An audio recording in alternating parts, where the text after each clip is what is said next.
پہلا سوال ہے، ایک معلمہ میں کون سی خوبیاں ہونی چاہیے؟ کچھ معلمات میک اپ کر کے بچوں کو پڑھاتی ہیں، کیا یہ درست ہے؟ معلمات کو کن کتابوں اور شیوخ کے دروس سے استفادہ کرنا چاہیے؟ کسی بھی سوال کا جواب دینے میں کس درجے احتیاط کی ضرورت ہے؟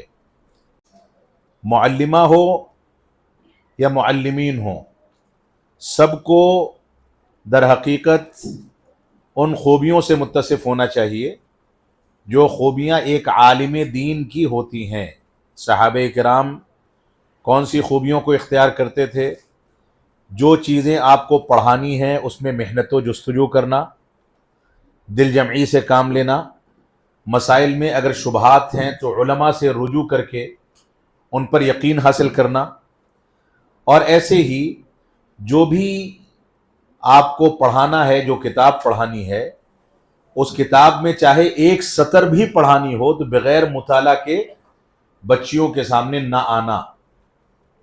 چاہے اس کا مطالعہ آپ نے پہلے کر لیا ہو پھر بھی آپ کو اس کا دوبارہ مطالعہ کرنا چاہیے،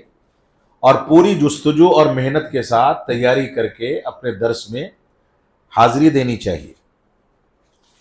اور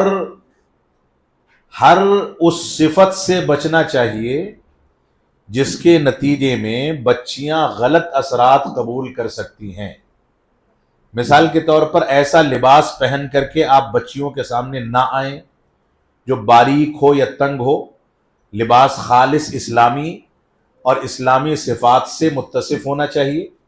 آپ میک اپ کر کے اس انداز سے بچیوں کے سامنے حاضر نہ ہو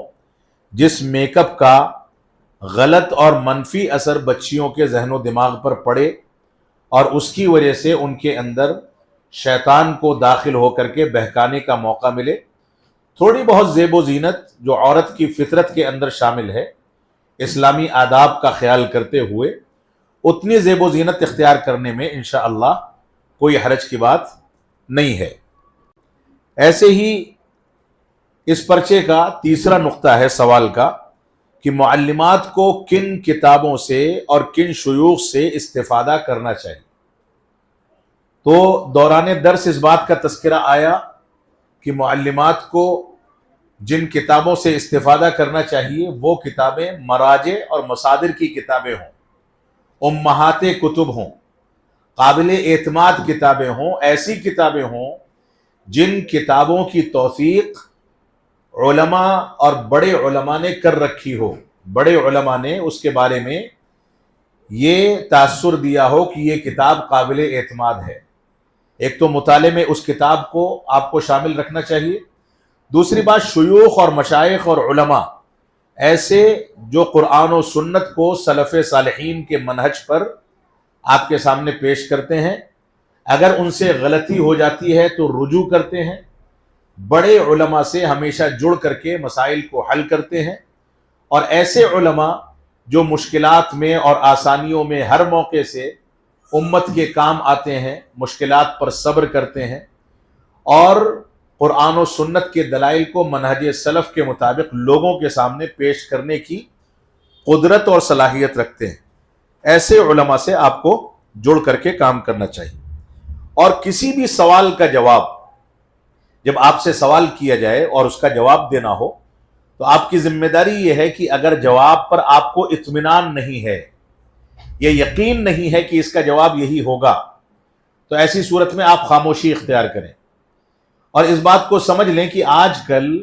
جہالت اتنی زیادہ بڑھ گئی ہے کہ کبھی کبھار غلط جواب ہی کو صحیح سمجھ لیا جاتا ہے، اور یہ جہالت کے بڑھنے کا بنیادی سبب یہ ہے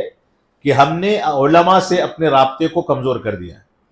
لہذا معلمات یا معلمین یا جو بھی دعوت و تبلیغ کے میدان میں کام کر رہے ہیں، ان کی ذمہ داری یہ ہے کہ قابل اعتماد علماء سے جڑ کر کے سوال کا جواب طلب کریں، اور اگر سوال کا جواب ان کو معلوم ہے اس کے باوجود مزید اعتماد اور یقین حاصل کرنے کے لیے تھوڑا سا وقت مانگ لیا جائے اور علماء سے رجوع کر کے اس میں مزید پختگی اختیار کر لی جائے، تو یہ احتیاط کا تقاضا ہے، ایسا بھی کرنا چاہیے۔ کئی بار ایسا ہوتا ہے کہ ہم سنی سنائی بات کو جواب سمجھ لیتے ہیں اور وہ بات غلط ہوتی ہے، اور اس کے نتیجے میں ہم غلط جواب دیتے ہیں اور آخرت میں ہمارا مواخذہ ہوگا۔ اللہ کے نبی صلی اللہ علیہ وسلم کا فرمان ہے کہ ایک دور ایسا آئے گا کہ علماء کو اللہ رب العالمین اٹھا لے گا، اور اس کے بعد لوگ جاہلوں سے سوال کریں گے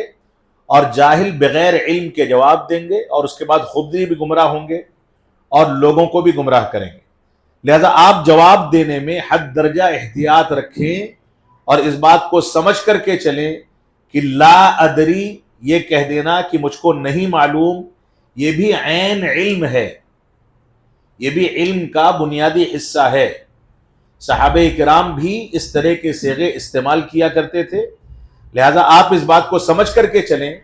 کہ آپ اگر جواب غلط دیں گی تو آخرت میں مواخذہ بہت سخت ہونے والا ہے۔ لہذا ذرہ برابر بھی شک ہے تو آپ ٹائم مانگ لیں اور علماء سے رجوع کر کے اس کے جواب میں اطمینان حاصل کر لیں اور اس کے بعد جواب دیں۔ اور سوال کرنے والوں کی بھی یہ ذمہ داری ہے کہ ایسے ہی لوگوں سے سوال کریں جن لوگوں کو علم میں پختگی حاصل ہے۔ ہر شخص سے سوال کرنا بھی جائز نہیں ہوتا ہے۔